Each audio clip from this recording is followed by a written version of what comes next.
Hello and welcome to Healing from Within. I am your host, Sheryl Glick, author of The Living Spirit, Answers for Healing and Infinite Love, which shares stories of spiritual awakening, spiritual communication, healing energies, miracles, and a way to put together the ways of physical and spiritual life for a clearer understanding of the oneness of our being. And I am delighted to welcome Steve Taylor, author of Spiritual Science, which offers a new vision of the world, one that is compatible with both modern science and ancient spiritual teachings, and is supported by the insights of philosophers, physicists, mystics, as well as spiritual traditions and indigenous cultures. Hello, Steve, and thank you for joining us today. Hi, Sheryl. It's great to be with you. Yes, and I am delighted to discuss the importance of merging science and spirituality for a true view of who we are, where we come from, which is necessary for understanding the universal laws of energy that contain the truth of the wisdom of creation and indeed life. Steve, as listeners of the show are very well aware, my guests and I share intimate stories and insights that guide us to remember the history of creation and humanity and eternal life forces, so we may access the laws of nature, man, and spirit to create our best version of life here and now, and also refine the nature of our soul through self-investigation and self-mastery of our emotions. Right? Sounds wonderful. Sounds wonderful. Influencing our actions and choices, hopefully. In today's episode of Healing from Within, I applaud Steve Taylor's approach to merging science and spirituality, as life cannot be understood or lived in accordance with true personal or collective growth without putting the pieces of both disciplines together. Steve, who is a scientist himself, a psychologist based at Leeds Beckett University in the UK, presents a great deal of evidence that psychic phenomena does not contravene science, and will share how consciousness is not produced by the brain and does not come to an end when our bodies die, helping us to be open to the possibility of some form of life after death. Steve, I always love to ask my guests to think back to their childhood and to remember a person, place, event, or dream that perhaps showed them or those around them the lifestyle they would embrace as adults, because I personally believe the child is born with a plan and destiny to explore this life for the highest refinement of their soul needs. So, do you have a story? Well, I guess the person who inspired me was my grandfather. And my background was pretty sort of kind of working class type background. My father was just interested in soccer and in sort of drinking beer and having a good time. having a good time. Yeah, so there's no sort of culture in our house. There's no books, no music. It was quite a kind of a barren, culturally barren upbringing. But my grandfather was a little bit different. He used to like walking in the countryside. And he had a few books in his house. He had like an anthology of poetry and a few other books. And he was always a bit different. He was quite gentle. He was quite a sort of, there was a guy who was sort of, had a feminine side to him. He was quite sensitive and gentle. And that was different to the other people around me, because the other people at school or in my immediate family and my friends, my father's friends and so on. So my grandfather, he was my kind of inspiration. But he died, unfortunately, he died when I was 17. But when he died, I thought that's how I want to be. I don't want to be a beer-drinking soccer fan. No, I thought there's anything wrong with soccer. Yes. But I want to go walking in the countryside. I want to read books. I want to be gentle and sensitive. So he kind of set an example for me. I had a grandfather like that too. I might even get, if we have time, to tell a little story about him in a little while. But let's go on to, I always have loads of synchronicity with my guests, and my son's dear friend since childhood is Steve Taylor. Oh, really? Yes, and you have received endorsements from Dr. Penny Sartori, author of The Wisdom of Near-Death Experiences, and Dr. Julia Mossbridge, author of The Premonition Code, who were just recently on my show. The show Oh, wow. hasn't even been uploaded yet. And listeners can go to my website to hear those shows, very interesting insights into the world of eternal energy and life. So perhaps tell us a coincidence or miracle that has happened to you as a result of your awareness of higher consciousness and the power we have to manifest what we need in life.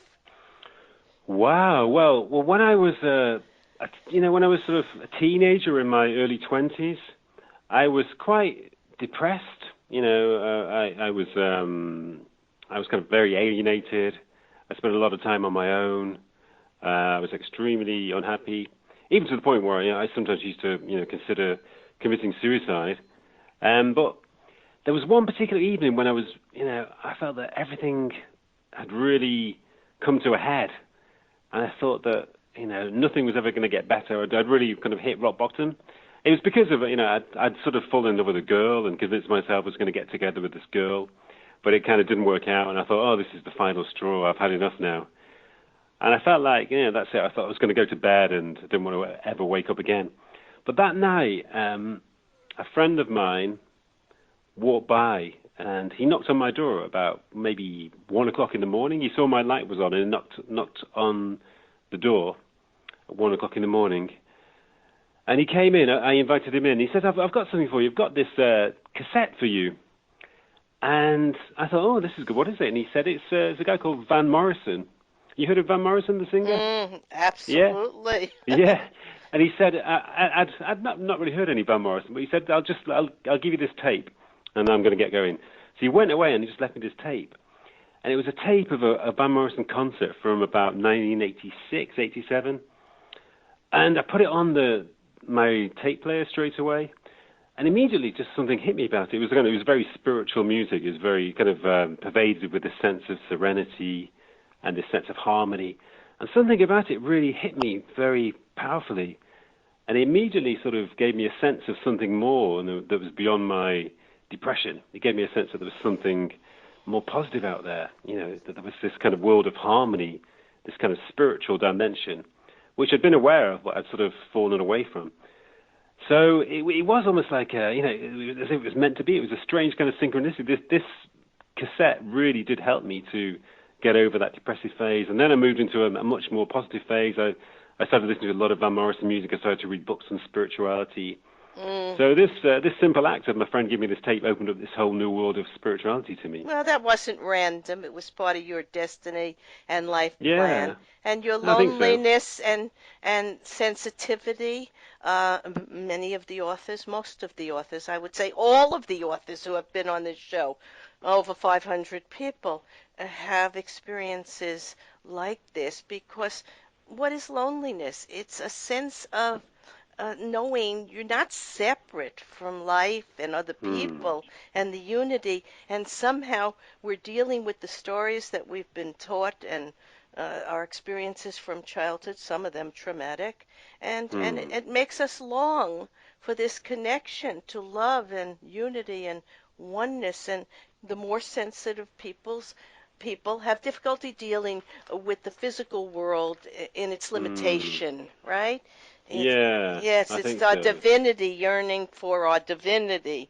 So, Hmm. Steve, you describe a common philosophy by most academic thinkers where they have trouble thinking and talking like you and I are talking about this eternal force. And even before I had my many mystical experiences and became an energy healer and medium, I was part of that conglomerate of thinkers, Hmm. who couldn't Yeah. see the whole universal. But Steve, you wrote, as an academic, a researcher, and senior lecturer at a university in the UK, people are often surprised by my unorthodox views on the nature of life and of the world.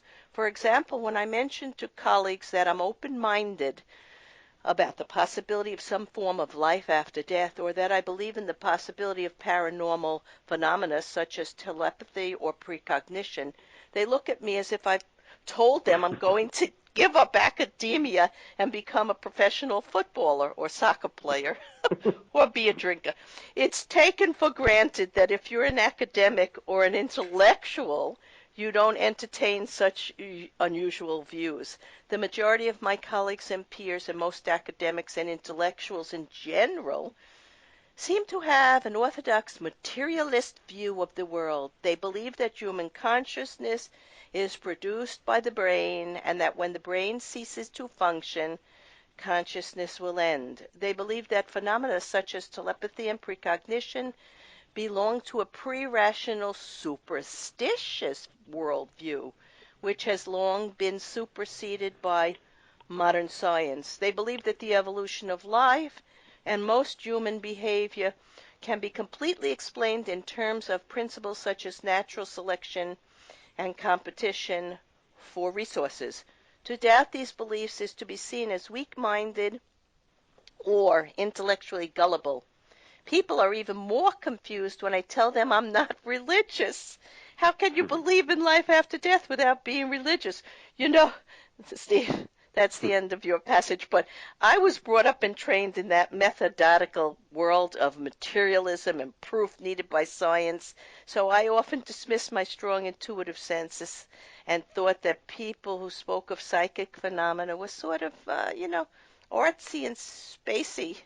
But about Yeah. 26 years ago, now here's the story of my grandfather, who I loved very much like you loved your grandfather, and he was different from the other people in my family. So it was about 26 years ago when I had a dream, and there was my grandfather. I was sick with the flu. I was like in between waking and sleeping and very uncomfortable. And there he was in a shadow. I couldn't really see him, and I could barely really hear him. But I knew he was telling me to write something for my father. And the very next day, I got a call from my mom that my father had passed. So I Right. wrote his eulogy. So, Ah. and then I couldn't forget the feeling of the connection or energy. It didn't seem like a dream. And I began Mm. a search to understand spiritual communication and our connection to energy, science, and spirituality. Wow. And in my book, The Living Spirit, I write, over the past several years, I have become free enough of the material world and close enough to the spiritual world to realize these truths. I'm willing to accept the consequences of my actions, regardless of how people feel or think. I say no if it doesn't feel good or right for my development. Even after a lot of study and hard work, this is sometimes very hard to do. Nonetheless, I strongly believe that is how the soul matures. I believe just as strongly that it is the mission of spiritually conscious individuals to empower themselves to share their creative soul expression as they walk their own soul path. Mm. Yeah, wonderful. I agree. Yeah, so Mm. Steve, try to tell us something about this orthodox materialistic view and um, Well, it kind of I remember as a child, well, maybe when I was 16 years old, I think it was about that time, I went to a talk about meditation at a local library. A friend invited me to this talk about meditation. And I remember, I've got a very vivid memory of the speaker. He was saying things like, meditation allows you to experience the bliss of consciousness. Or things like, meditation purifies your being and purifies your consciousness so that you can gain access to deeper levels of wisdom. did it mean I, anything to you? no, Of I remember course thinking, not. I was like, what a load of nonsense.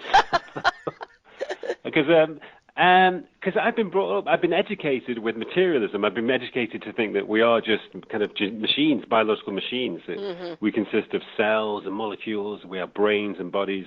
And what else is there? I remember thinking, what is consciousness? I'm just a brain. I'm a brain that can think. Where is my consciousness? But later on, by the time I was 20, I did start to meditate. And then I realized that it was true, that what the man said was actually true, that there was a kind of an innate quality of bliss inside my consciousness, and that there were deeper levels of being which I could gain access to.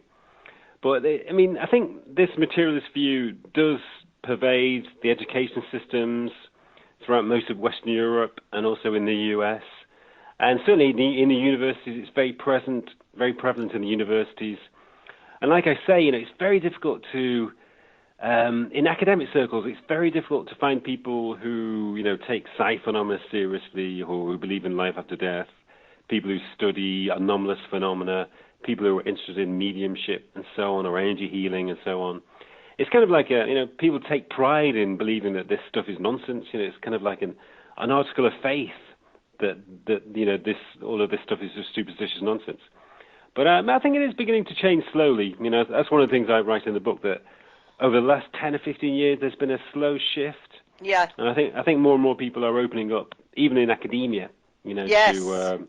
to more spiritual perspectives. Yeah, I've interviewed medical doctors, neurosurgeons, scientists, religious people, people from all walks of life, intellectual Yeah. people. I consider myself an intellectual, Oh, yeah. well-educated person, and I did not understand this either. I always had a sense of something more, but I wasn't religious, and I couldn't exactly understand it as I do now as an energy healer. Mm. But the you say the whole cosmos is imbued with spirit force from the tiniest particles of matter to the vast, seemingly empty tracts of darkness between planets and solar systems. Spirituality Mm. isn't often thought of in an explanatory context. Most people believe that it is the role of science to explain how the world works.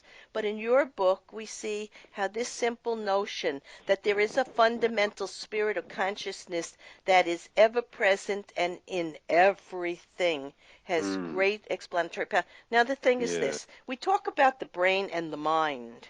Now, the mind is of this universal energy, and it is the life force and creative force. The brain is only the physical part of this physical reality that moves our body and our cells and our functions, digestive Mm. function, and all that. So there is a difference between mind and brain. And I don't Yeah. and I don't know. I really, we know science is a method of observing and Mm. investigating natural phenomena, but there's something beyond natural or nature and the physical world, and that's what we're Yeah. talking about here, right? Yeah. Yeah. And the thing is that, in theory, science is a method of investigating the world.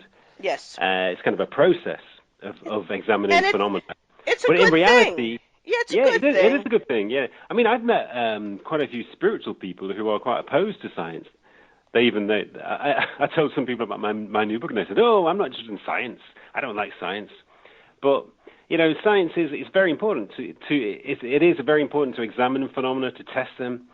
But the thing is that most scientists are actually very similar to religious people, that they have a belief system. Most scientists have a materialist belief system. They believe that matter is the only reality, that human beings are biological machines, that psi phenomena do not exist, that any kind of spiritual experiences or near-death experiences are produced by brain activity.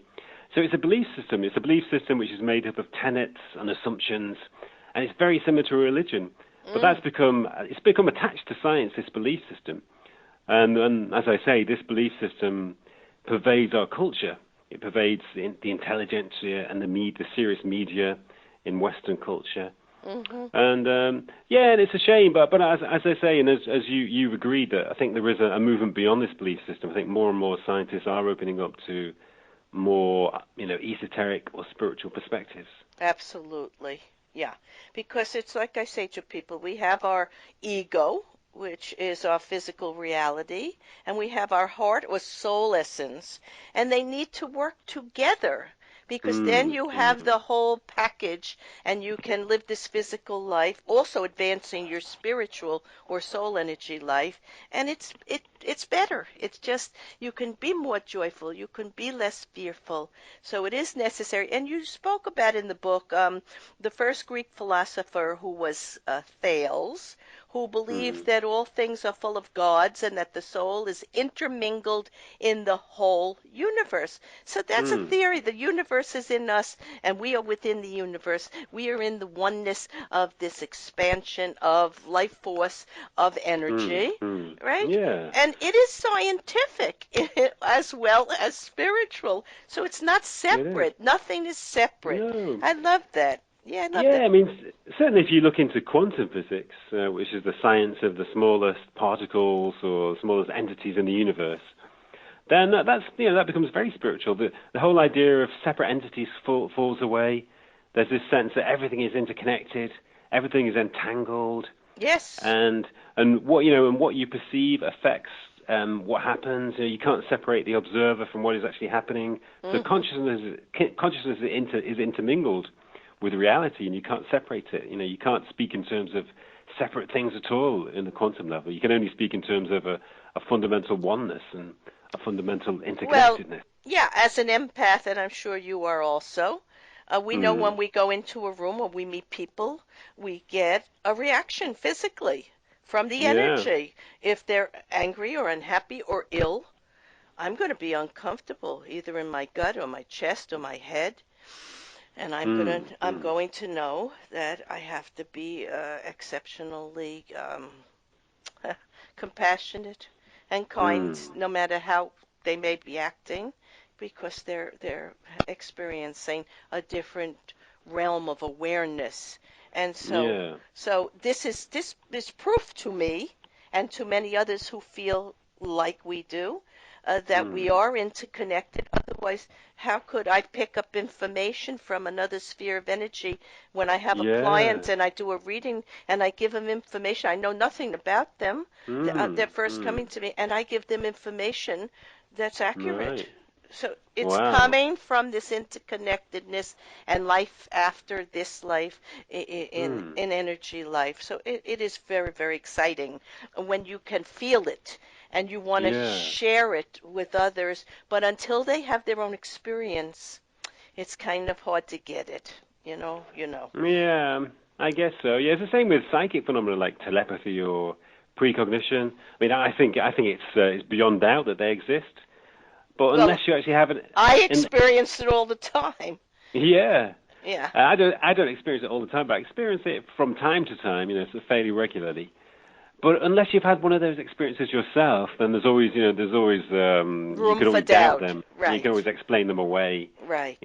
Spiritual experiences are very similar. You can always explain spiritual experiences as the result of unusual brain chemistry. You can explain them as a kind of hallucination. Yeah, But once you well, actually have one, once you or feel that amazing sense of oneness with the whole universe, then you know that it's much more than brain chemistry. It's much more than a hallucination.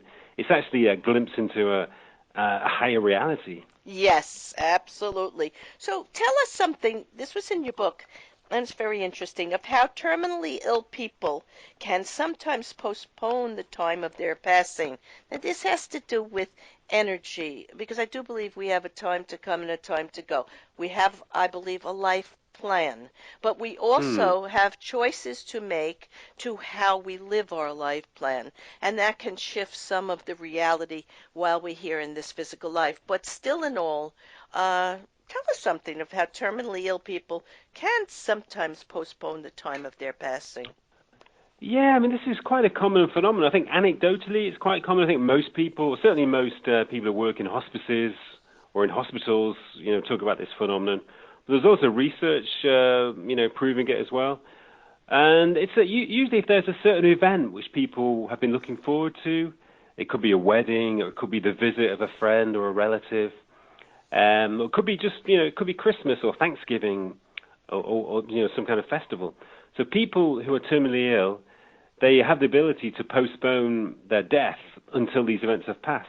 So there are lots of examples, for example, of a father whose daughter lives maybe in a different continent, several hours flight away, and the father knows that at some point the daughter is coming to visit him.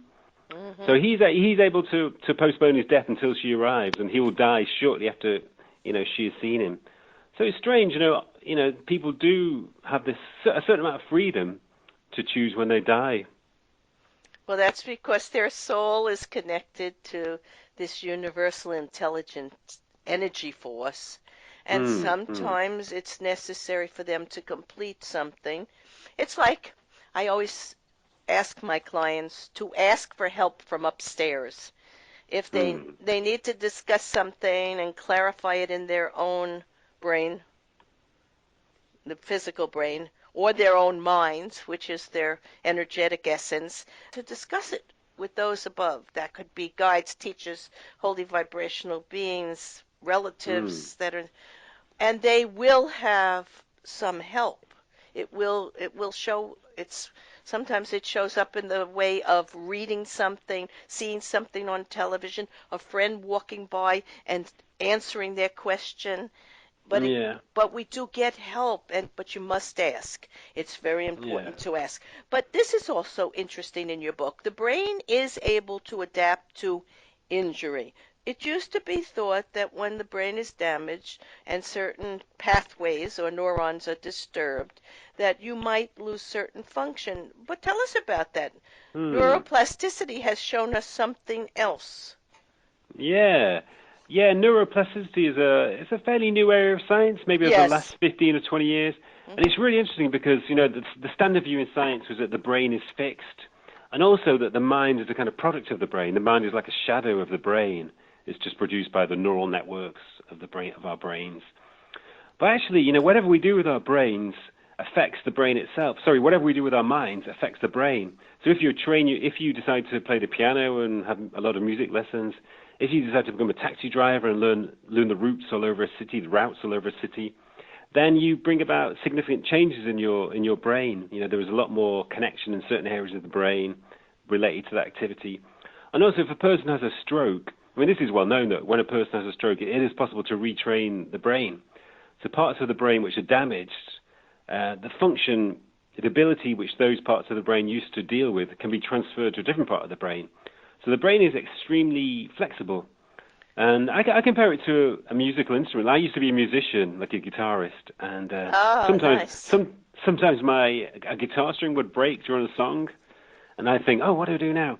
But I would usually just play the same notes on a different string. I just adapt myself to the damage and play the same notes elsewhere. So the brain is like that. If there's damage to the brain will adapt. And what it shows is that the mind is actually primary to the brain. The mind is more fundamental than the brain, and the brain, rather than the brain producing the mind. In some ways, you could say it the other way around. That consciousness produces the brain. Yes, absolutely.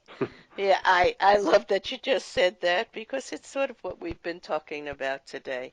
All right. Yeah. The power of both aspects of our being.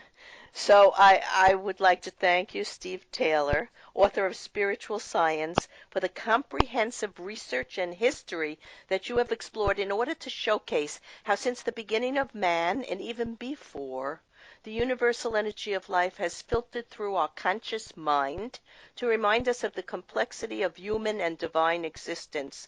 To read more and to unify your own thoughts of the miraculous search for knowing who we are and where we come from, read Spiritual Science. And this book can be purchased on Amazon.com or go to www.stephenwithAVMTaylor.com. In summarizing today's episode of Healing from Within, we have discussed how so many modern academics and intellectuals believe in psychic phenomena like telepathy, precognition, and clairvoyance holds the same status as belief in an afterlife or in fairies or alien abductions. They can't process it in a scientific way, but it really is scientific. Surely, so many of our peers seem to feel we should have progressed beyond such irrational nonsense. Stephen shows us how that when science meets spirituality and an understanding of higher consciousness, universal energy, and the fact that we are both soul, spirit, and physical human life, we hope to convince you that this intellectual or scientific view of psychic phenomena is misguided. It is not at all irrational to accept the existence of psychic phenomena. Indeed, we suggest that there is so much evidence for their existence and such a sound theoretical basis for them that it is actually irrational not to accept their existence. It is only from the perspective of materialism that psychic phenomena appear to be impossible. From the pan-spiritist perspective, there is nothing anomalous about them at all. By knowing we are consciousness and can step outside ourselves and observe it as if it's something other to us. In view of this, the best way to understand consciousness is in terms of experience rather than definition. In developing a spiritual practice, a sort of meditation, one becomes able to connect to the realms of higher consciousness, knowing we are all part of past, present, and future experience happening simultaneously. And once you reach this level of awareness and interaction with the universe or divine source, we find ourselves able to tap into our many spiritual, psychic, precognitive, and dream state abilities. Steve and Sheryl would have you know that by merging the many questions and thoughts you have about the connection between science and spirituality, you actually divulge the answers to age-old questions such as who are we and why are we having this physical life. The great potential within you to explore your human, physical, and soul essence with realities come with help from higher spiritual energy and will bring you unimaginable gifts and joys and a connection to eternal life. I am Sheryl Glick, host of Healing from Within, and invite you to my website, SherylGlick.com, to listen to ways to regenerate and renew the truth of your inner soul potential to create lives of distinction and purpose. Listen to and read about leaders who share hope and practical ways to engage our highest self and connect to the love of the universe. Help yourself move past the challenges of these changing times with hope for creating a world of peace and well-being. Shows may also be heard on dreamvisions.com and webtalkradio.net. Thank you.